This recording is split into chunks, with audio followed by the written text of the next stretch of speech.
طلع البدر علينا من ثنيات الوداع وجب الشكر علينا. Memberikan kepada kita sehat afiat baik jasmani maupun rohani, yang semoga dengan nikmat-nikmat itu semua kita mampu untuk mensyukuri nikmat-nikmat Allah. Hadirin bapak-bapak, ibu-ibu jamaah yang dirahmati Allah, mengawali daripada kajian ini saya ingin menyampaikan bahwa tidak semua orang berkesempatan menjadi orang kaya, tapi setiap orang berkesempatan menjadi orang yang bahagia. Dan tidak semua orang berkesempatan menjadi penguasa, tapi setiap orang berkesempatan menjadi orang yang mulia. Karena sesungguhnya kebahagiaan dan kemuliaan itu tidak Allah letakkan di atas harta dan juga di atas tahta. Tapi kebahagiaan dan kemuliaan itu Allah letakkan di atas iman dan takwa.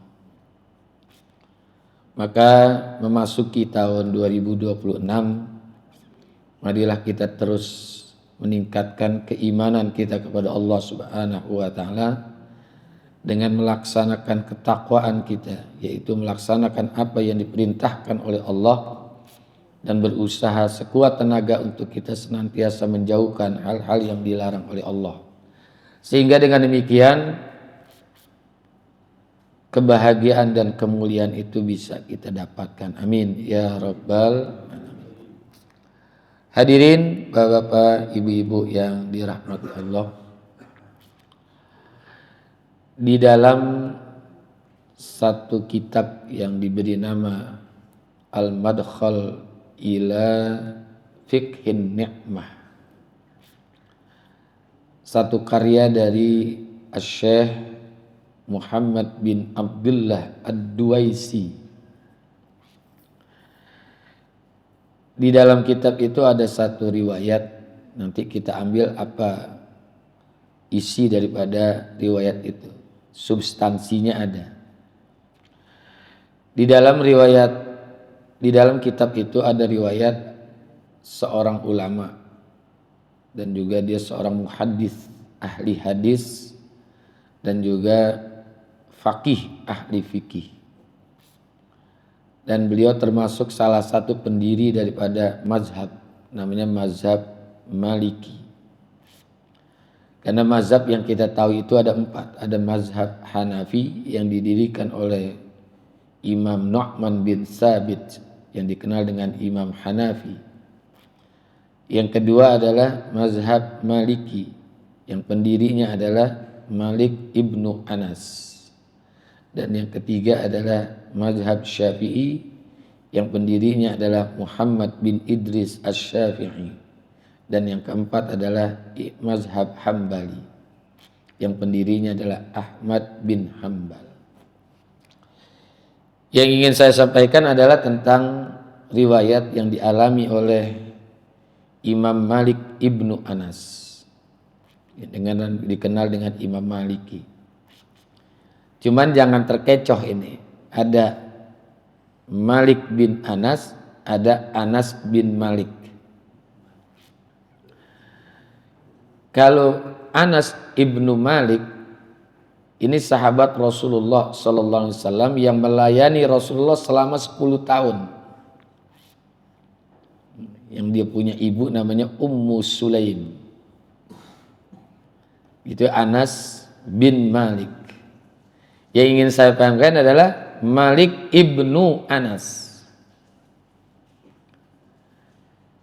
Dan lahirnya Malik ibnu Anas ini pada saat tahun wafatnya Anas ibnu Malik, yaitu pada tahun 93 Hijriah. Imam Maliki ini seorang pendiri mazhab dan dia tinggal di kota Madinah. Makanya disebut dengan ulama Madinatul Hijrah. tempat hijrahnya Rasulullah sallallahu alaihi wasallam. Ada keunikan yang ditulis oleh ulama di dalam kitab Hilyatul Auliya Abu Nuaim Al-Asbahani. Imam Malik bin Anas ini karena menghormati kota Madinah dan di situ terkubur manusia mulia yaitu Nabi Muhammad sallallahu alaihi wasallam. Beliau ini apabila ingin buang hajat, apakah itu hajat kecil atau hajat besar, beliau ini harus keluar dari kota Madinah. Dia nggak mau tuh kencing di kota Madinah. Dia harus keluar dulu dari kota Madinah. Karena menghormati di situ ada terkubur manusia paling mulia yaitu Nabi kita Muhammad sallallahu alaihi wasallam. Dan sangat disegani ketika beliau masih hidup. Sampai ada ulama mengatakan la yubta ahadun fil Madinah wa malikun fiha. Tidak ada yang berani mengeluarkan fatwa di kota Madinah tentang hukum apapun selama Imam Malik ini masih ada di kota Madinah. Dan beliau adalah guru daripada Imam Muhammad bin Idris Asy-Syafi'i, yaitu Imam Syafi'i. Apa riwayatnya? Dalam kitab Al-Madkhal ila Fiqhil Ni'mah disebutkan bahwa Imam Malik ini pernah di dalam tidurnya bermimpi bertemu dengan malaikat yang paling kita takuti, yaitu malaikat, udah tahu semua ini, malaikat Israel, malaikat pencabut nyawa gitu ya. Di dalam mimpinya Imam Malik ini bertanya kepada malaikat Israel, kapankah nyawa saya ini akan diambil? Ini pertanyaan luar biasa nih, kalau kita nggak berani nanya-nanya gitu. Jangan kan nanya malaikat, nanya teman kita juga takut kita. Ya. Yang ditanya juga takut juga, jadi susah. Nah, ini pasti bertanyanya dengan malaikat yang mengambil nyawa, mencabut nyawa. Saat itu Imam Malik tidak memberikan jawaban berupa ucapan atau kata-kata. Tapi malaikat Israel ini memberikan isyarat dengan 5 jari. Dengan 5 jari. Saat Imam Maliki ini terbangun, dia memikirkan dan merenungkan apa makna 5 jari yang ditunjukkan oleh malaikat Israel. Sampai dia bilang, apakah 5 hari lagi, 5 pekan lagi, 5 bulan lagi, atau 5 tahun lagi ini akan diambil nyawanya. Tapi tetap beliau itu nggak menemukan jawaban yang pasti. Sehingga Imam Malik ini mesti datang ke salah satu ulama, dan dia ini orang soleh yang Allah berikan karomah bisa menafsirkan mimpi. Kalau di zaman Nabi Yusuf sudah ada penafsiran mimpi, itu sudah ada ketika menafsirkan tentang 2 temannya yang ada di penjara dan juga menafsirkan mimpi seorang raja, itu dalam Al-Quran udah kita bisa baca. Nah, untuk umat Nabi Muhammad adalah salah satu orang yang bisa menafsirkan mimpi. Siapa namanya? Al-Imam Muhammad Ibnu Sirin, yang dikenal dengan Ibnu Sirin. Datanglah Imam Malik ke rumah Muhammad Ibnu Sirin ini untuk menanyakan perkara mimpinya itu. Perihal mimpinya itu tanyakan. Diceritakan dari awal sampai akhir. Imam Muhammad Ibnu Sirin ini dengan tersenyum menjawab, dengan ditunjukkannya jari oleh malaikat Israel itu artinya ada 5 perkara, ada 5 hal yang tidak bisa diketahui oleh manusia manapun. Bahkan selepel Rasulullah pun nggak tahu ini 5. Nggak tahu. Ya. Sampai Rasulullah, Nabi kita itu nggak tahu 5 hal ini. Apalagi manusia-manusia yang biasa. Apa kelima hal yang tidak bisa diketahui oleh manusia, yang diketahui hanya Allah Subhanahu wa taala? Karena Allah itu kan alimul ghaibi wasyahadah. Kan itu kan alimul ghaib wasyahadah. Nah, ini sesuatu yang gaib. Karena sesuatu yang gaib itu Rasulullah saja tidak tahu. Di dalam Al-Quran disebutkan, walau kuntu a'lamul ghaib lastaksartu minal khair wa ma massaniyas su. Walau kuntu a'lamul ghaib, seandainya aku tahu sesuatu perkara yang gaib, lastaksartu minal khair, pastilah aku selalu mendapatkan keberuntungan yang banyak. Wa ma massaniyas su, dan aku tidak akan mendapatkan segala hal yang tidak mengenakkan. Tuh sampai Rasulullah perkara yang gaib tadi nggak tahu. Nah, kelima hal ini ternyata terangkum di dalam surah Luqman, surah yang ke-31 pada ayat yang paling terakhir sekali. Ayat yang ke-34. Nanti silakan Ibu Bapak buka di rumah surah 31 ayat yang ke-34. Allah Subhanahu wa taala firmankan, innallaha indahu ilmus sa'ah wa yunazzilul ghaitsa wa ya'lamu ma fil arham wa ma tadri nafsun madza taksibu ghadan wa ma tadri nafsun bi ayyi ardin tamut innallaha alimun khabir. Innallaha indahu ilmus sa'ah, sesungguhnya di sisi Allah lah perkara tentang as-sa'ah, yaitu kiamat. Perkara kiamat ini itu urusan Allah, nggak ada manusia yang tahu, siapapun dia. Dalam Arba'in Nawawi, Rasulullah kan pernah didatangi oleh malaikat Jibril untuk menanyakan tentang iman, Islam, ihsan. Iman, Islam, atau Islam, iman, ihsan. Ini ketiganya dijawab oleh Rasulullah. Mal Islam. Apa itu Islam? Antashhada alla ilaha illallah, rukun Islam. Yang kedua, mal iman. Apa iman? Dijawab oleh Rasulullah. Antu'minu billah wa malaikati, dan seterusnya. Termasuk juga ihsan, dijawab oleh Rasulullah. Ihsan itu anta'budallaha ka'annaka tarah wa in lam takun tarahu fa innahu yaraka. Hendaknya engkau menyembah Allah seolah-olah engkau melihatnya. Kalaupun engkau tidak melihatnya, Allah pasti akan melihatmu. Nah, tapi di saat malaikat Jibril bertanya, matas sa'ah, kapan akan terjadi kiamat?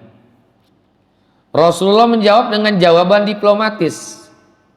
Mal mas'ulu bi'a'lama minas sa'ili. Tidaklah orang yang ditanya itu lebih tahu daripada yang bertanya. Malaikat juga nggak tahu juga. Rasulullah nggak tahu. Cuma Rasulullah memang menyebutkan tanda-tanda akan terjadinya kiamat. Ada alamatus sugra, ada alamatul kubra. Wa ma amaratuha, apa tanda-tanda akan terjadi kiamat? Itu dijabarkan oleh Rasulullah. Ini.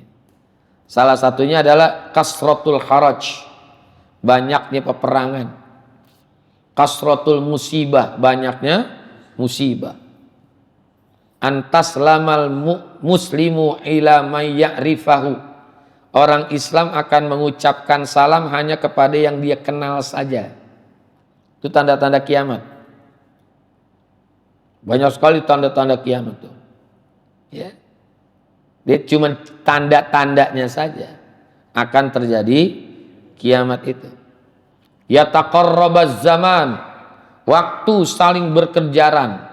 Artinya waktu ini terasa cepat. Terasa cepat. Ya.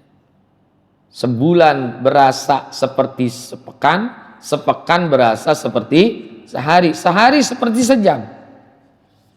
Sebetulnya bukan berkurangnya waktu itu, tapi keberkahan waktu yang kita miliki itu kurang itu. keberkahan waktu. Orang menyebutkan malam minggu, malam panjang, ya kan? Malam minggu, malam panjang. Sama aja mau malam minggu, mau malam Senin, mau malam Selasa, sama. Yang bikin cepat malam itu adalah tidur kita. Makanya Imam Yahya bin Mu'az pernah mengatakan begini, al-lailu tawilun fala tuqassirhu bimanamika wan naharu nakiyun fala tudannishu bi asamika. Al-lailu tawilun, semua malam itu panjang. Fala tuqassirhu bimanamika, jangan engkau perpendek dengan tidurmu. Makanya malam minggu disebut malam panjang karena dibuat begadang, jadi lama rasanya. Coba kita pakai tidur. Tidur jam 9, nggak taunya subuh, nggak taunya. Nah ini cuma ciri-ciri tanda-tanda akan terjadi yang pastinya Rasulullah nggak tahu. Quran menyebutkan yas'alunaka anis sa'ah yas'alunaka anil sa'ah ayyanan mursaha, kan itu kan. Orang-orang kafir Quraisy menanyakan kepadamu kapan terjadi kiamat. Ya, anis sa'ah, tentang perkara kiamat. Qul innama ilmuha indallah. Katakanlah sesungguhnya pengetahuan tentang kiamat itu hanya ada di sisi Allah. Ini perkara kiamat ini Rasulullah nggak tahu. Dulu ada orang yang tahu kiamat tapi orang udah mati tuh, Mama Loren. Kata dia kiamat tahun 2012, belum 2012 dianya udah duluan. Alhamdulillah sampai hari ini belum terjadi kiamat ini 2026 nih. Ya. Ini karena masih banyak kata Nabi akan jauh dari terjadinya kiamat kalau masih ada orang yang miskin yang menerima sodakoh. Masih banyak nggak orang yang menerima sodakoh sekarang? Banyak. Bahkan nyari-nyari sodakoh. BLT namanya, bantuan apa tuh? Langsung habis. Nah, ini perkara kiamat. Yang kedua, wa yunazzilul ghaitsa. Yang kedua, Allah Maha penurun hujan. Ini perkara hujan juga nggak tahu. Kapan terjadi hujan, di mana terjadi hujan, berapa intensitas hujan yang akan diturunkan itu. Itu nggak tahu, itu rahasia Allah. Kalaupun ada di negara kita namanya BMKG, Badan Klimatologi Meteorologi Geofisika lah, begitulah susah nyebutnya udah. BMKG, Badan Meteorologi Klimatologi Geofisika. Itu hanya prediksi. Pastinya nggak tahu kapan terjadinya hujan. Dia hanya memprediksi dengan hitungan-hitungan yang mereka mampu lah.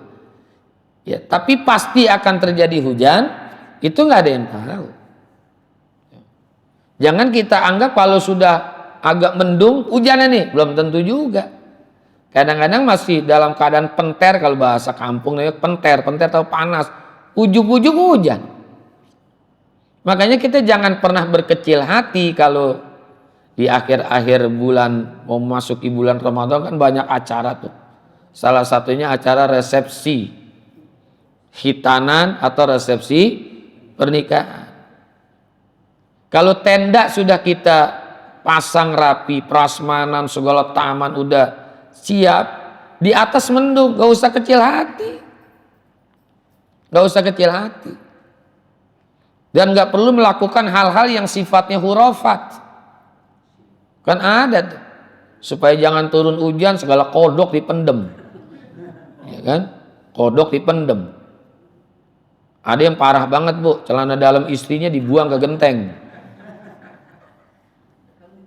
Supaya enggak hujan. Memang hujan takut sama celana dalam. Takut mabok kali ya. Rasulullah sudah memberikan ajaran kepada kita, sholat hajat. Doanya Allahumma hawalaina wala alaina. Ya Allah hujan, turunkan hujan di sekeliling kami saja. Jangan di atas kami. Tuh. Gak usah panggil pawang segala macam, gak perlu. Kita berserah kepada Allah. Ya. Jangan kecil hati. Udah pasang tenda, cakep segala macam, di atas mendung. Udah gitu ada yang teriak, kuruk. Marah nggak tuh? Marah nggak, Bu? Pasti marah. Kuruk hujan. Emang sebab kuruk turun hujan? Enggak tentu juga. Dari kemarin nggak ada yang teriak kuruk hujan dari sore tuh. Nah, ini nih perkara hujan rahasia Allah. Dan itu bagian daripada rahmat juga. Tuh. Ini hujan yang kedua. Yang ketiga, wa ya'lamu ma fil arham. Dan Allah itu maha mengetahui apa yang ada di dalam rahim. Di dalam rahim seorang perempuan. Karena yang memiliki rahim itu hanya perempuan. Kalau laki-laki ada orang namanya Bang Rohim gitu, Bang Rohim. Ini yang memiliki rahim itu hanyalah perempuan. Laki-laki nggak ada. Itu yang mengetahui apa yang ada di dalam rahim. Maknanya cabang bayi itu hanya Allah. Nggak ada yang tahu.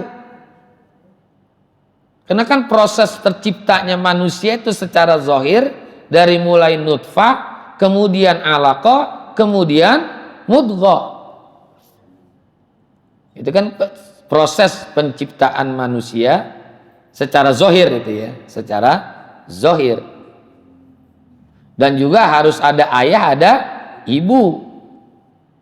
Itu manusiawi, tapi ada yang tanpa ayah tapi ada ibu, tanpa ayah tapi ada ibu, ada bisa jadi anak. Itu Nabi Isa.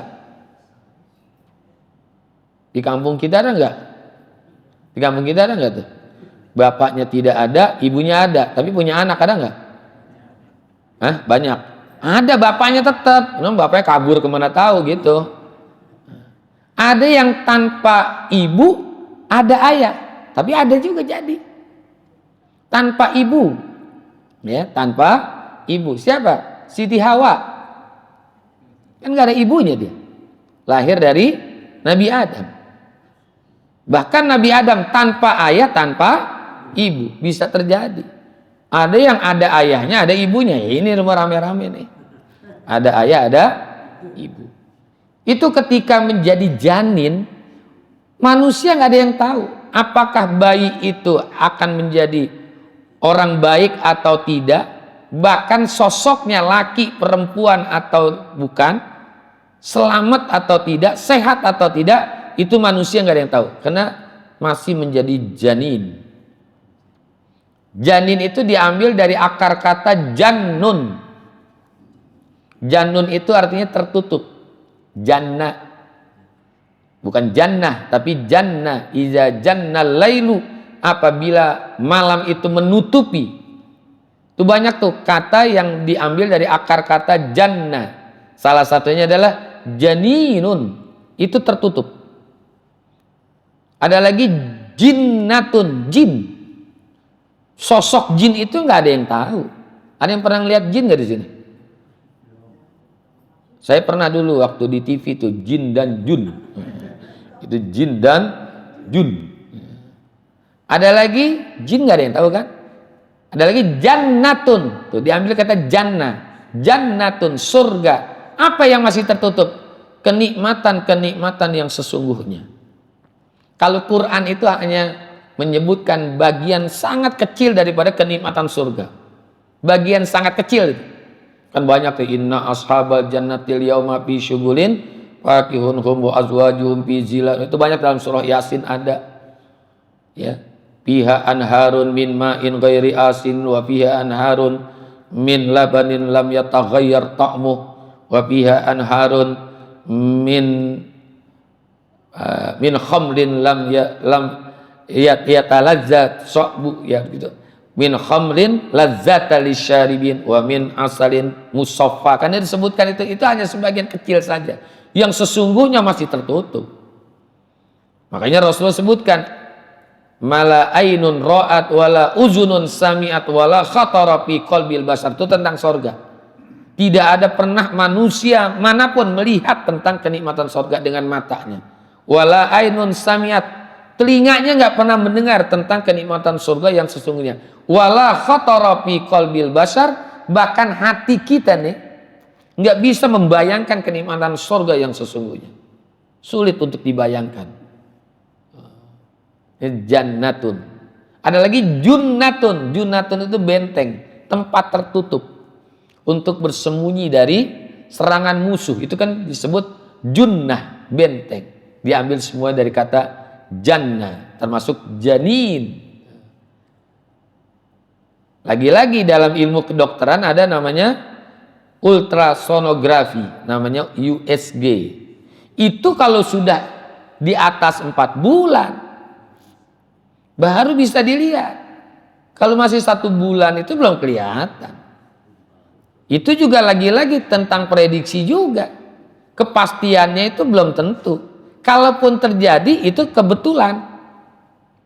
Kalaupun itu terjadi pas gitu. Apa yang dilihat oleh USG bersesuaian dengan apa yang Allah kehendaki. Jadi ini masalah janin nggak ada yang tahu. Wafil arham, yang ada di dalam rahim seorang perempuan. Ya. Yang keempat, yang menjadi rahasia Allah itu, wa ma tadri nafsun maza taksibu goda. Seseorang itu siapapun orangnya tidak akan tahu dia apa yang akan dikerjakan besok, yang akan dilakukan esok hari. Apa yang dia akan lakukan dia nggak tahu. Jangan esok, jangankan besok. Ini habis pengajian di Masjid Al-Barkah, mungkin kita masing-masing sudah punya rencana nih. Rencananya ini. Bisa terjadi, bisa juga enggak.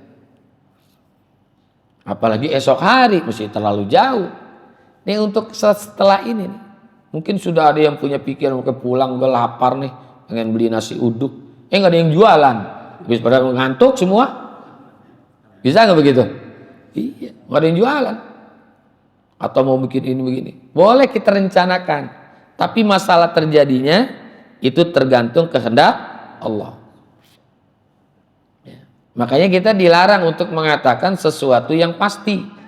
Quran menyebutkan wala taqulanna li syai'in inni fa'ilun zalika goda illa ayyasha Allah.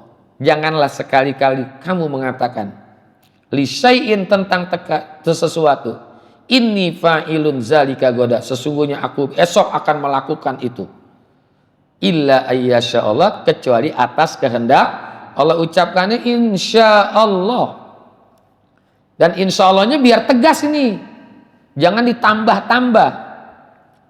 Karena ada orang, Pak, Bu, ntar mau ngaji nggak Bu? Insya Allah dah. Kalau pakai dah udah pada kagak ngaji dah udah. Pakai das ditambahin nggak yakin itu. Insya Allah gitu dah. Ya. Ini hal-hal yang akan kita lakukan. Boleh kita membuat schedule, membuat rencana. Tapi ingat, al-insan bitadbir wallah bitakdir. Manusia sekedar mereka-reka, merencanakan. Kejadiannya itu tergantung dari takdir. Maka dalam rukun iman itu kan ada percaya pada qada dan qadar. Ya, kalau qada itu ketetapan Allah, takdir itu kejadiannya. Nih, kita duduk Masjid Al-Barkah tanggal 1 bulan Januari 2026 jam 5. Ini udah ada qadanya. Ada catatan-catatannya di Lauhil Mahfuz. Dalam ilmu tauhid begitu. Nah, kejadiannya itu namanya takdir. Qadanya itu udah dicatat. Seseorang ini akan hadir duduk di Masjid Al-Barkah pada tanggal 1 Januari 2025 pakai baju ini, senderan sambil tidur, dicatat tuh tidurnya juga ada tuh. Tidurnya juga ada catatannya. Ada yang tidur nggak? Nggak ada kan? Sampai pakai baju apa, itu udah ada dalam ilmu tauhid ini. Itu namanya qada. Allah tetapkan sipulan-sipulan tentang masalah rezeki, tentang masalah perbuatannya. Kan gitu kan? Akulah yang menciptakan kalian dan juga apa-apa yang engkau lakukan. Apa yang kita kerjain udah ada penciptaannya. Ini nih. Kalau bahasa itu bangunannya blueprintnya sudah ada. Si orang ini akan lahir di sini, akan lahir di sini. Makanya hidup itu bukan atas maunya kita. Hidup ini atas maunya kita bukan, maunya Allah. Mati juga atas maunya Allah. Maka nanti akan dibagi menjadi dua. Ada takdir mubrom, ada takdir mu'allak. Jadi takdir ada dua. Ada takdir mubrom, ada takdir mu'allak. Apa arti takdir mubrom? Takdir yang di dalamnya tidak ada intervensi manusia. Kejadian itu di luar daripada intervensi manusia. Ini hak mutlak Allah yang melakukannya. Dan itu pasti akan terjadi kepada seseorang. Kalau takdir mu'allak itu ada peran intervensi manusia. Itu namanya takdir mu'allak. Ciri-cirinya kalau di dalam Al-Quran takdir mubrom dengan takdir mu'allak itu beda. Kalau takdir mubrom yang tidak ada intervensi manusia itu Allah menggunakan kata kholaqa. Kalau udah kata kholaqa udah di luar kuasa manusia, nggak ada intervensi manusia. Saya kasih contoh banyak dah, diantaranya masalah rezeki. Ya, wallahu faddala ba'dakum ala ba'din bir rizki. Itu kan di atas ayatnya ada tuh. Ya, di atas ayatnya bahwasanya tentang kehidupan dan juga kematian kita itu udah dikuasai oleh Allah. Ini masalah rezeki ini urusan Allah nih, bukan urusan kita. Termasuk hidup mati kita. Huwallazi khalaqal mauta wal hayata liyabluwakum ayyukum ahsanu amala. Jadi rezeki, tentang jodoh, termasuk jodoh. Itu juga takdir mubrom. Ayatnya suka ditulis tuh di belakang undangan tuh. Surah Ar-Rum ayat 21. Wa min ayatihi an khalaqalakum min anfusikum azwaja. Itu sesungguhnya di antara sekian banyak kebesaran-kebesaran Allah. An khalaqalakum min anfusikum azwaja, bahwa kami ciptakan kalian itu hidup berpasang-pasangan. Pasangan itu nggak sama. Kalau pasangan sama itu bukan pasangan namanya. Kayak sendal tuh pasangan tuh, kanan sama kiri. Kalau dua-duanya kanan itu bukan pasangan. Makanya pasangan itu mesti berbeda. Ada laki, ada perempuan. Ini jodoh kita termasuk juga bagian daripada takdir mubrom. Sebelumnya kita nggak tahu siapa yang menjadi istri kita, yang menjadi suami kita, nggak ada yang tahu. Ya. Ada orang ketika pacarannya sama siapa, nikahnya sama siapa, ada nggak? Mungkin bisa jadi nih istri kita yang sekarang, Pak, bukan pacar kita yang dulu kok. Suami ibu yang sekarang, mohon maaf, bukan pacar ibu yang dulu. Siapa pacarnya? Oh, nggak tahu. Lah buktinya aja Reno Barak itu pacarannya sama Luna Maya. Nikahnya sama Syahrini, kita lihat. Lah Syahrini, ya kan? Nggak disangka-sangka. Luna Maya punya suami sekarang namanya Maxim. Gojek, Maxim, karena Gojek ada Maxim yang lain itu. Tuh. Ada orang pacaran sama orang Palembang. Sampai kenal sama empe-empe itu kan terkenal Palembang tuh. Empe-empe. Doyan waktu pacaran sama orang Palembang. Pacaran lagi sama orang Padang. Senang banget merendang. Pacaran lagi sama orang Sunda. Ujung-ujungnya sayur asam sama orang Betawi yang tahunya. Iya. Ada orang Jakarta nikahnya sama orang Tangerang. Emang di Jakarta udah habis perempuan. Jauh amat ke sana-sana. Itu jodoh. Tapi di belakangnya wa ja'ala bainakum mawaddatan wa rahmah. Ini menggunakan kata ja'ala. Makanya perbedaannya kalau yang disebut dengan khalaqa itu dalam tafsir ijadullahil asya biduni ikhtiyaril khalqi. Allah menciptakan segala sesuatu tanpa campur tangan manusia. Nggak ada intervensi manusia di situ. Tadi tuh hidup, mati atau hidup itu kekuasaan Allah. Kita nggak tahu kapan kita hidup, di mana kita hidup kita nggak tahu sebelumnya. Kapan kita mati, di mana kita mati kita nggak tahu. Sebelumnya kita nggak tahu. Ya, karena itu menggunakan kata khalaqa. Ya, itu takdir mubrom. Nah, wa ja'ala bainakum mawaddatan wa rahmah. Dan menjadikan juga itu Allah mawaddah, rasa cinta, kasih sayang, mawaddah warahmah, dan juga kasih sayang. Nah, ini udah diciptakan Allah, tebar tuh cinta, kasih sayang di muka bumi ini. Tapi kita usahakan bagaimana supaya dicintai oleh suami, bagaimana supaya disayangi oleh istri. Nah, kita usahakan bagaimana caranya. Itu atas dasar usaha manusia. Meskipun usaha itu pun tidak menjadi nggak menutup kemungkinan tidak terjadi gitu, walaupun kita usahakan. Dalam masalah rezeki juga kan nggak begitu. Kita ada unsur usaha di situ. Ya, ada unsur usaha meskipun sudah dipatok rezeki kita. Sekian.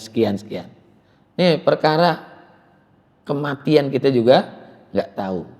Ya, itu kejadian yang besok akan kita lakukan kita tidak mengetahui apa yang akan terjadi pekan depan, bulan depan, tahun depan. Ya, kita nggak tahu. Itu yang keempat. Dan yang terakhir, wa ma tadri nafsun bi ayyi ardin tamutu. Dan seseorang itu tidak akan tahu di bumi mana ia akan mati. Ini kita bakal mati di mana kita wallahu alam nggak tahu.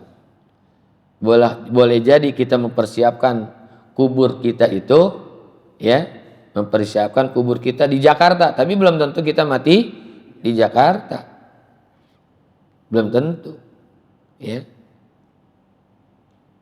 Makanya jangan kita mengatakan selalu menyiapkan apa yang kita akan tinggal, tapi kita harus mempersiapkan tempat tinggal kita, kan itu ada sebutan begitu, ya. Kita boleh aja mempersiapkan kuburan di Kampung Manggas itu, atau di Budi Dharma, atau yang mau lebih jauh lagi di Kerawang, Sandiago Hill. Wah, yang kuburannya sekecil gitu aja cuman 5 miliar katanya, apa 1,5 miliar itu. Al Azhar juga ada. Ya. Boleh, tapi kita belum tentu mati di tempat itu.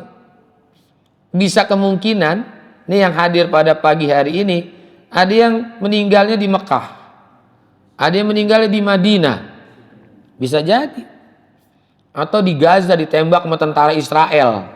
Nah, kita kan nggak tahu tentang kematian kita, di mana kita akan mati. Disebutkan juga di dalam kitab Bahjatul Wasail fi Syarhir Rasail, Syekh Nawawi menyebutkan iza kutibat maniyatu syaksin fi ardin la yamutu fi ardis siwa. Kalau orang sudah ditentukan mati di satu tempat, tidak akan mungkin mati di tempat yang lain. Ini tempatnya kita udah ditentukan, si fulan mati di sini. Ya. Ada orang yang matinya mestinya di tempat yang bagus, yang keren. Matinya di jalan raya, ada nggak? Ada. Tuh kayak kemarin tuh, PIS Presiden SKK Migas. Lah jam 6 nabrak busway, di sepeda lagi. Padahal kan dia punya mobil Alphard dia. Kenapa meninggalnya di sepeda coba? Ngeliat gak kemarin? Iya. Pagi-pagi nabrak mobil busway itu di Jalan Sudirman mana tuh? Kita nggak tahu itu. Cara mati kita juga kita nggak tahu. Ini bagian daripada rahasia Allah, tempat mati kita nggak tahu. Ya. Bahkan kapan terjadinya juga kita nggak tahu. Kapan kita bakal mati? Ya nggak tahu juga. Ya, emang ada orang yang tahu gue mati sekarang nih? Nggak bisa. Nggak ada yang tahu kapan kita mati. Jangan juga punya persepsi kalau udah tua mati duluan gitu, belum tentu juga. Memang kalau ngukur pantas antara yang muda dengan yang tua, yang mati lebih dulu yang mana yang pantas? Kesian banget yang tua. Oh, belum tentu. Bisa jadi yang muda mati duluan. Karena Nabi pernah menyebutkan kalau orang udah usia 60 sampai 70 udah masuk zona aman. Zona aman. Malam saya sampaikan di Masjid Al-Ilas. Tapi yang muda-muda 50, 40 ini zona rawan ini. Diintai terus sama malaikat. Waduh nih. Tapi kalau udah 60, 70 zona aman udah. Malaikat Israel udah nggak ngeliat lagi, dibiarin aja, udah biarin dah. Mau kapan kayak matinya diliatin aja. Dan caranya juga kita nggak tahu. Jangan juga menyebut, wah dia sakit mati duluan nih. Belum tentu juga. Belum tentu. Ada ulama menyebutkan begini, kam min sahihin matat min ghairi illatin wa kam min alilin asyahina minad dahri. Kam min sahihin matat min ghairi illah. Ada orang yang meninggal tanpa melalui sakit. Jadi nggak pakai sakit, meninggal. Gitu. Kam min sahihin matat min ghairi illah. Illah itu ada kan sakit. Wa kam min alilin asyahina minad dahri. Tapi banyak sekali orang yang udah sakit tapi masih dikasih panjang umur oleh Allah. Ada orang nggak sakit lagi meninggal sampai orang kita kaget. Kaget kita. Padahal masih sehat, segar bugar, berangkat kerja pakai jaket kulit, pakai helm, naik motor, dapat kabar mati cuman ketabrak kereta doang. Cuman ya gitu, cuman ketabrak kereta. Ini biar dramatis gitu, kalau ketabrak beca kan gak lucu. Tuh, gak pakai sakit, meninggal. Ya, gak pakai sakit. Nah, jadi kematian ini rahasia Allah, tempatnya kita gak tahu. Di mana, kapan kita gak tahu. Caranya bagaimana kita gak tahu. Itu kekuasaan Allah. Makanya ayat terakhir disebutin, innallaha alimun khabirun. Allah zat yang maha mengetahui semuanya. Khabirun, lebih dalam lagi, lebih mengetahui hal-hal yang sangat-sangat rahasia. Hati kita nih Allah tahu. Hati kita, khabir itu pengetahuan secara batiniah. Ya. Makanya malaikat itu kan cuma mencatat hal-hal yang zohir. Ini kita hadir ke Masjid Al-Barkah, ini kalau dikasih ponten tuh ya, nilai, ini 100 ini semua. 100 dicatat sama malaikat 100. Karena kan hadisnya jelas, dulu suka fi majlisil ilmi khairul laka min antarka'a alfu raq'ah. Dudukmu di majlis ilmu tidak usah lama-lama, 1 jam saja tanpa megang pulpen, megang buku, megang kitab, duduk aja begini nih. Itu Rasul sebutkan 1 jam kamu duduk di majlis ilmu itu masih jauh lebih baik daripada sholat 1000 rakaat. Siapa yang kuat 1000 rakaat? Nggak ada yang kuat. Makanya saya kurangin, ngajinya nggak usah 1 jam, setengah jam. Setengah jam itu lebih baik daripada sholat sunnah 500 rakaat. Itu setengah jam. Kuat 500 rakaat? Nggak kuat juga. Saya kurangin lagi 15 menit ngaji. Itu 15 menit kita ngaji duduk tanpa megang apa-apa, dengerin aja guru kita menyampaikan. Itu lebih baik daripada sholat sunnah 250 rakaat. 50 rakaat nggak kuat juga. Ngajinya 5 menit. 5 menit kita duduk ngaji tanpa megang apapun, kita dengerin guru kita menyampaikan ilmu, itu masih jauh lebih baik daripada sholat sunnah 83 rakaat. Kuat sholat sunnah 83 rakaat. Tarawih aja ngeliat jadwal imam dulu, siapa imam? Kalau cepat dia datang, kalau lama dia pulang. Tuh 83 rakaat. 5 menit kita ngaji 83 rakaat. Makanya kalau ada orang lagi ngaji, apalagi subuh nih, matanya udah nunduk aja begitu. Itu bukan ngantuk, keberatan pahala dia itu. Nah, keberatan pahala 83 rakaat, Bu. Ya Allah. Tuh nih kita nih untung menjadi umat Rasulullah. Ini Allah tahu, tapi di dalam hati catatannya belum tentu. Ada orang hadir ke majelis ilmu, ke majelis taklim, tujuannya bukan lillah, bukan karena Allah, tapi sekedar ingin mendapatkan ilmu. Nah itu salah lagi tuh. Ya, sebetulnya kita hadir ke majelis ilmu itu tujuannya ingin mengamalkan ilmu yang kita dapat, itu yang penting. Bukan sekedar mendapatkan ilmu. Kalau untuk mendapatkan ilmu nggak usah datang kemari, buka aja Google.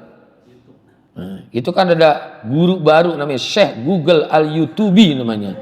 Syekh Google Al-Yutubi.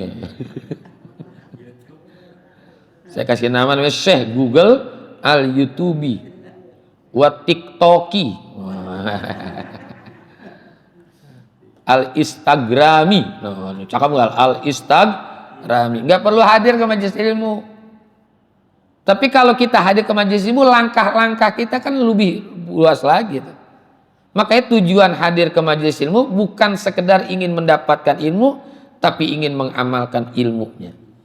Ini Imam Nawawi, Yahya bin Syaraf An-Nawawi pernah bilang begini, man kharaja ilal ilmi yuridu bihil ilma lam yanfa'hul ilmu, wa man kharaja ilal ilmi yuridu bihil amala nafa'ahullahu qalilul ilmi.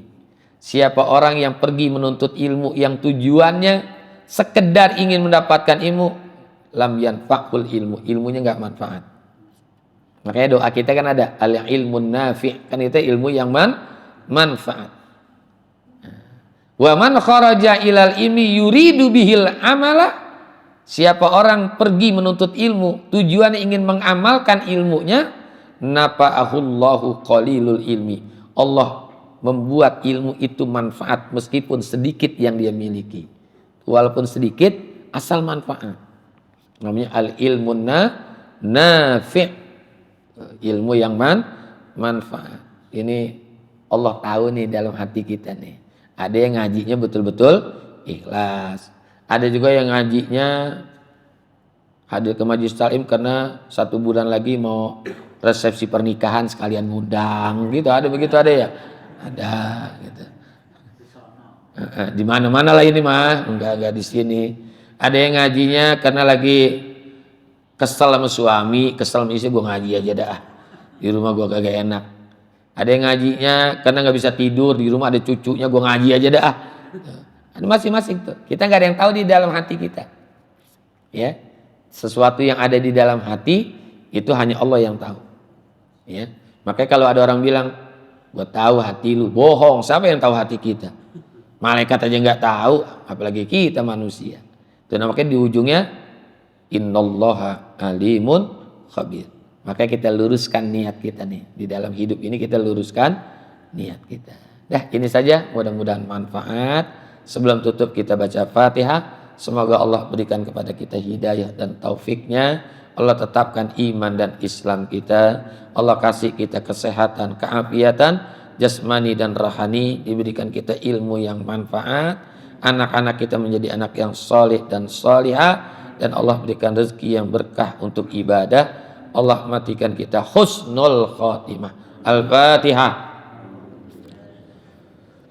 Bismillahirrahmanirrahim. Alhamdulillahirabbil alamin. Hamdan nasta'in ihdinas siratal mustaqim siratal ladzina an'amta 'alaihim ghairil maghdubi 'alaihim waladdallin. Bismillahirrahmanirrahim. Alhamdulillahirabbil alamin. Hamdan yuwafi ni'amaka bimazidah. Ya Rabbana lakal hamdu kama yanbaghi li jalalika wajhikal karim azimi sultanik. Allahumma shalli ala Muhammadin wa ala ali Muhammad. Allahumma barik lana fi Rajab wa Sya'ban wa ballighna Ramadan. Allahumma a'inna ala zikrika wa syukrika wa husni ibadatik. Allahumma arinal haqqa haqqan warzuqna tiba'ah wa arinal batila batila warzuqna tinabah. Allahumma qiratuka awsa' min zunubina wa rahmatuka arja indana min a'malina. Allahumma inna nas'aluka husnal khatimah wa na'udzubika min syarril akibati wa su'il khatimah. Rabbana atina fid dunya hasanah wa fil akhirati hasanah wa qina azabannar. Wa sallallahu ala sayyidina Muhammadin wa ala alihi wa sahbihi wasallam. Alhamdulillahi rabbil alamin. Terima kasih dan mohon maaf. Hadanallahu yakum ajmain. Assalamualaikum warahmatullahi wabarakatuh. Kalau itu masuk dalam takdir mu'allaq, karena ada unsur intervensi manusia di situ. Intervensi manusia, takdir mu'allaq. Nah jalannya seperti itu. Ada yang ordal segala macam, KTBLC, itu caranya saja. Tapi ini yang pasti adalah takdir mu'allaq, karena ada usaha manusia. Ada usaha manusia. Kayak makan nih, perut lapar, makan. Ya, kalau perut lapar, kalau supaya kenyang, ya makan. Kalau pengen pandai, ya belajar gitu. Itu takdir mu'allaq, harus diusahakan. Ya, harus diusahakan juga gitu. Apanya nih? Dibolehkan atau itu dibenarkan gitu. Apanya nih? Cara apanya nih? Dengan cara begitu orang Kalau masalah caranya, itu kan ada cara yang halal, ada yang batil kan itu. Batil. Kayak sogok menyogok gitu kan. Sebenarnya sogok menyogok itu nggak ada dosanya, nggak ada. Ya nggak ada dosa, tapi langsung masuk neraka dia. Cari hadis-hadis nyogok itu dosa, enggak. Adanya apa? Ar-rasi wal murtasi pinar, orang yang menyogok dan disogok neraka gitu aja udah. Enggak pakai dosa dia mah. jadi kalau gitu Pak Ustaz ada suratan tangan tapi mesti ada campur tangan itu maksudnya. Iya. Iya. Iya, gitu ada campur tangan. Itu nanti Allah sampai hal-hal itunya ditakdirkan juga oleh Allah, caranya begini, caranya begini. Itu udah takdir mubrom bisa gitu ya. Udah catatannya di Lauhil Mahfuz. Ya usaha ya harus. Nah, kayak nafkah nih, nyari duit, nyari rezeki, ya usahakan. Kan rezeki itu ada dua, ar-rizqu rizqani kata Imam Malik, Imam Ali, Sayyidina Ali, ar-rizqu rizqani, rizqun yatlubuhu wa rizqun yatlubuka. Ada rezeki yang kamu cari, ada yang rezeki yang mencari kamu. Fa in lam ta'tihi ya'tika, walaupun kamu tidak datang itu rezeki datangin kamu. Gitu. Ada yang kita usahakan, ada yang tanpa kita usahakan. Makanya rezeki itu kan dibagi ada 4.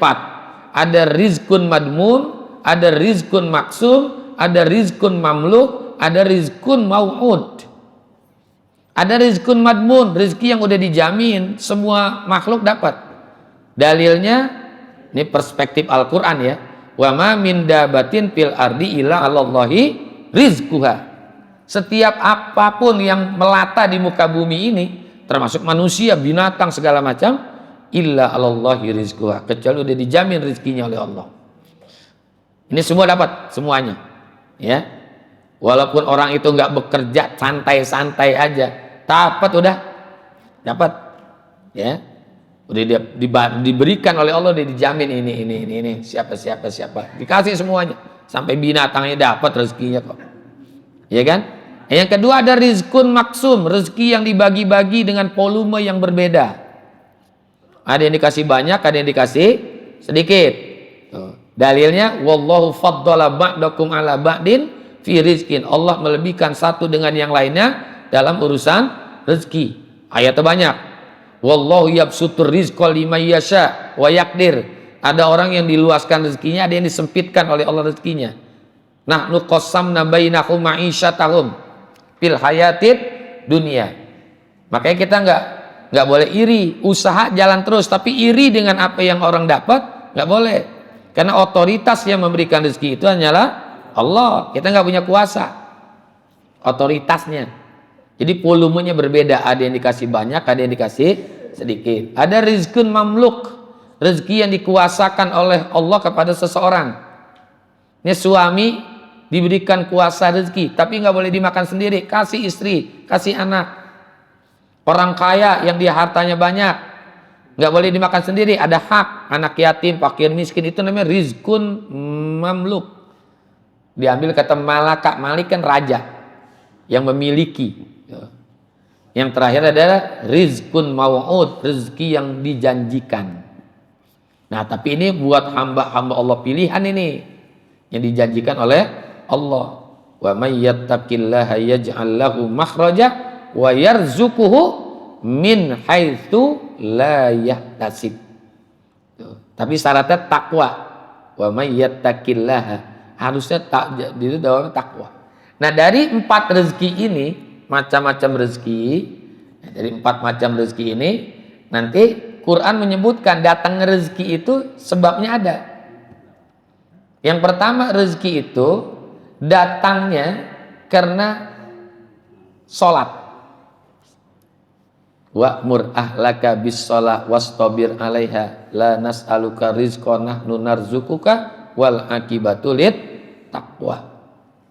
Itu dengan sebab salat. Ada rezeki dengan iman, ya, dengan iman dan amal soleh, ya, dengan ibadah maksud saya. Ya ayuhan nasu budu rabbakumul ladzi khalaqakum walladzina min qablikum la'allakum tattaqun alladzi ja'ala lakumul arda firasya was samaa'a binaa'a wa anzala minas samaa'i ma'an fa akhraja bihi minas samarati rizqan lakum. Bisa melalui ibadah. Jadi banyak cara-cara datangnya rezeki itu banyak, tapi tetap kita usahakan, ya. Meskipun ujung-ujungnya rezeki itu adalah ketentuan Allah. Nah, nanti mengerucut. Ya, mengerucut. Rezeki itu tidak hanya berbentuk materi. Tidak hanya berbentuk materi. Ini kita kadang-kadang nih ya, kalau udah disebut rezeki, ujung-ujungnya apa? Ya, duit.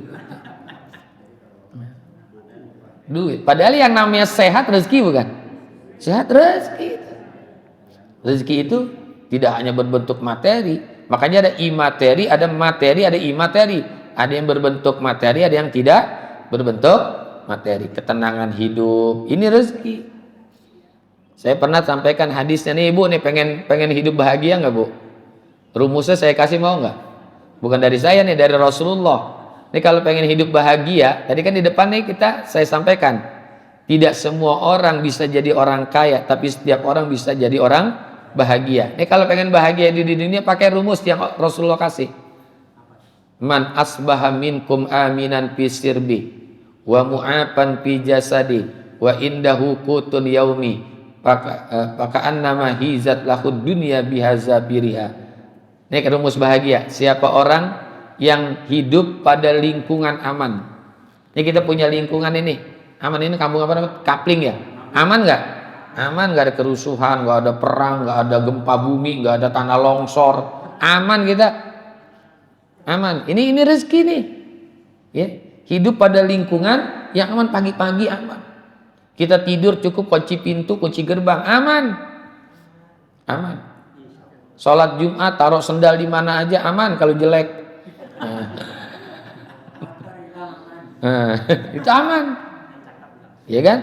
Tuh, ada di lingkungan aman. Yang kedua, wa mu'afan fi jasadi, badan sehat. Badan sehat. Ciri-ciri badan kita sehat, kalau makan masih nambah, tandanya sehat. Udah gitu aja udah. Enggak usah susah udah. Pokoknya kalau makan masih nambah, ciri-ciri orang sehat. Iya. Kalau makan nambah itu ciri-ciri sehat. Makanya saya sering kumpul sama manusia, sama orang gitu. Kumpul sama orang kaya, sama orang miskin, sering juga. Oh, ternyata kalau lagi kumpul begini, tandanya orang miskin, makannya banyak.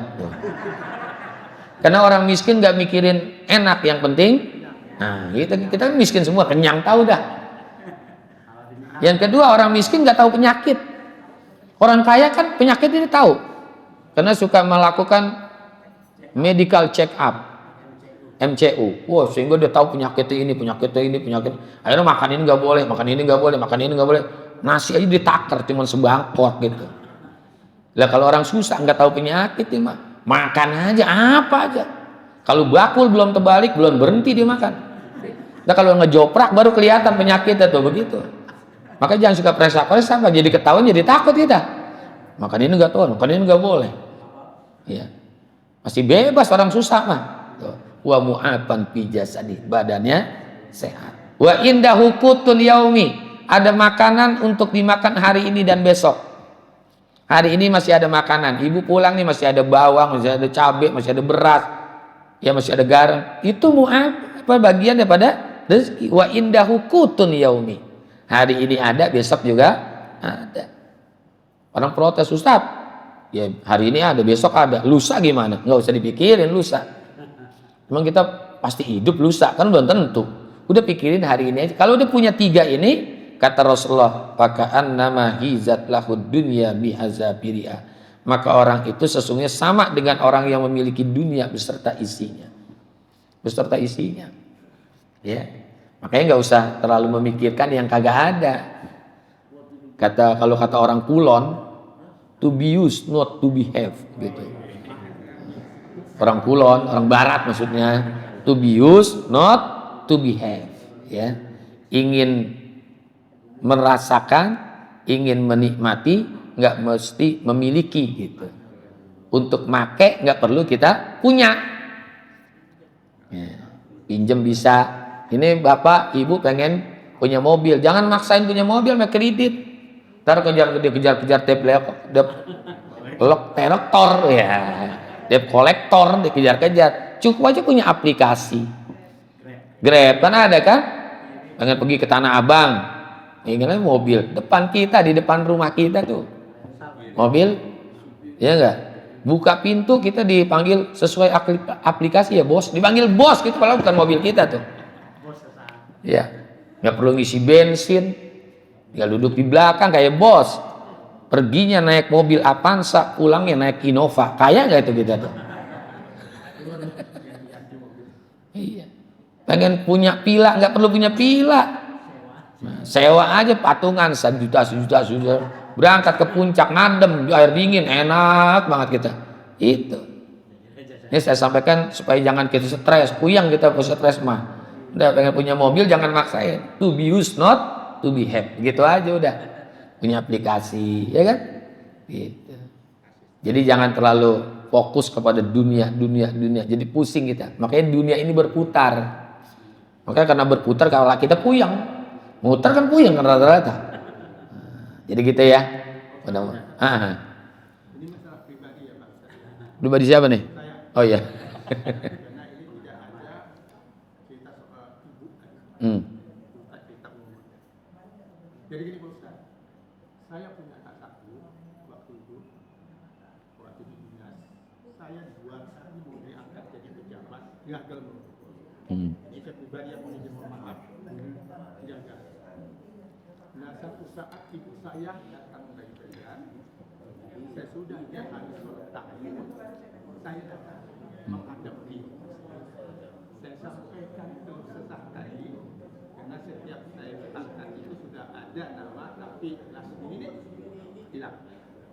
Nah, saya menghadap ibu tengah malam di kafe, saya sampaikan itu, saya minta izin kepada beliau, terus saya duduk dengan beliau, tempat duduk di bangku saya duduk. Saya minta ampun kepada ibu saya kegagalan saya. Lantas saya cuci telapak kaki ibu saya. Ya. Cucian itu saya tampung. Saya bilang, mak, tolong doakan saya. Seperti inilah mama kepada saya karena saya jaga dua saya. Saya minta nasihat. Dikasih nasihat yang tidak Ustaz.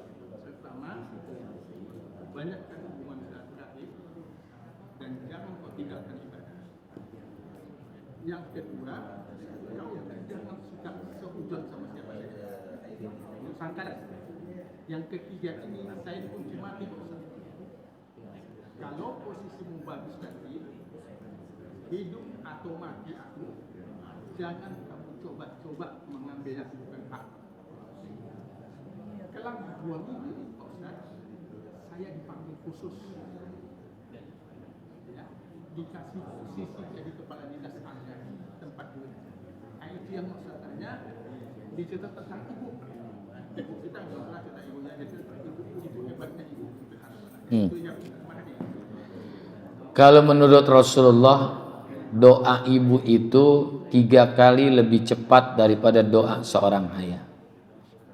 Kalau secara umum, doa ul walidain ka du'ain nabi li ummati. Doa seorang orang tua, laki atau perempuan, itu seperti doa para nabi kepada umatnya.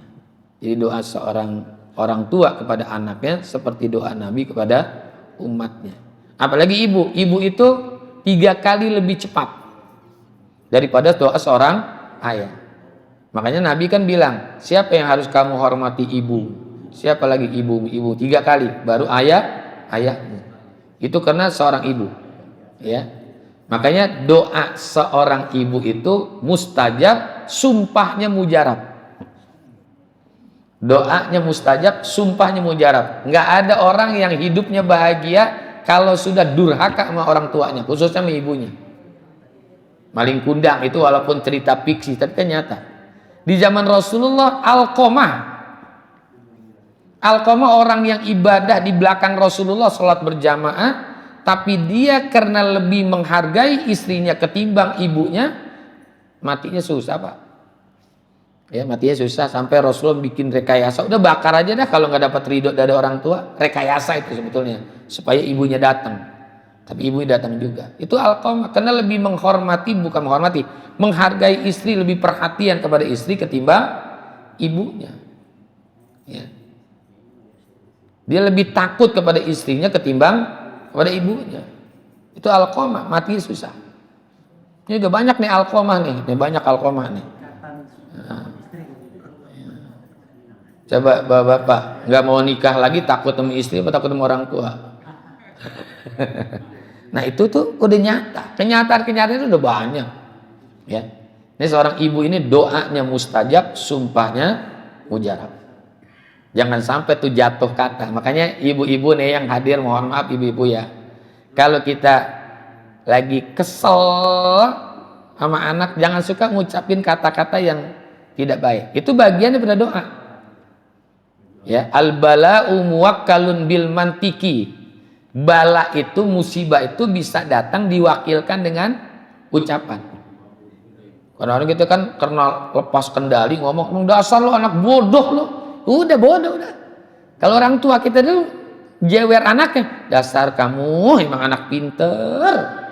Pinter yang disebut. Anak pinter lo. Kalau disusah dibilang emang lo anak bagus banget lo ya, gitu bagus. Nah sekarang kan kita lepas kontrol kadang-kadang ngucapin anakmu anak bodoh lo. Oh begitu. Itu jadi ucapan. Hati-hati nih kita orang tua ya. Tapi ibu itu lebih hati-hati karena 3 kali lebih cepat doanya ketimbang doa seorang ayah. Tapi dua-duanya tetap kita hormati. Kan ayatnya tadi kayak dibaca tuh, ya. Wa qada rabbuka alla ta'budu illa iyyah wa bil walidaini ihsana imma yablughanna indakal kibara ahaduhuma aw kilahuma wala taqul lahumā uffin wala tanharhumā wa qul lahumā qaulan karīmā. Apalagi seorang ibu ini hati-hati kita jangan sekali-kali durhaka, kita hargain ibu kita ya, kita hormati ibu kita ya, karena sakitnya melahirkan itu kan luar biasa. Kita nih yang laki-laki belum pernah melahirkan Pak ya, sakitnya. Jadi gitu Pak Haji Ridwan, emang itulah posisi ibu ya, posisi ibu. Tadi malam juga kawan saya boncengin kan kunci saya hilang tuh di di Masjid Al-Ikhlas. Nah itu ditemuin sama satpam, dipegang. Saya diboncengin sama teman saya tuh. Teman saya cerita tentang perkara ibunya. Dia dagang juga tuh, dagang. Aduh mak, proyek nggak ada barang. Kata ibunya apa? Udah kamu balik lagi, ada barang. Bener ada. Awalnya nggak ada. Tiba yang akan dia jual gitu, dia kan seorang pedagang, nggak ada barang gitu, kosong. Udah kamu balik lagi ke sana, Bismillah. Ada ternyata. Gitu ada ya, itu firasat seorang ibu itu kan lebih tajam daripada firasat seorang ayah ya gitu ya. Dah, terima kasih. Wassalamualaikum warahmatullahi wabarakatuh. Waalaikumsalam.